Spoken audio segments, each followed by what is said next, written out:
Pernyataan itu disampaikan Kepala Satuan Polisi Pamong Praja dan Wilayatul Hisbah Aceh, Dedi Yuswadi, saat membuka kegiatan Fokus Group Discussion yang diikuti para Kepala Satuan Polisi Pamong Praja dan Wilayatul Hisbah Kabupaten Kota se-Aceh.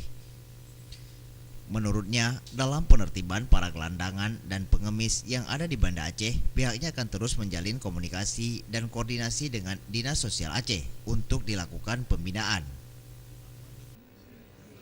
Gepeng itu sebenarnya penanganannya lebih kepada dinas sosial. Selama beberapa hari ini kita sudah melakukan kegiatan razia gepeng. Memang leading sektornya itu dinas sosial. Kita membantu mereka untuk melakukan razia terhadap gepeng.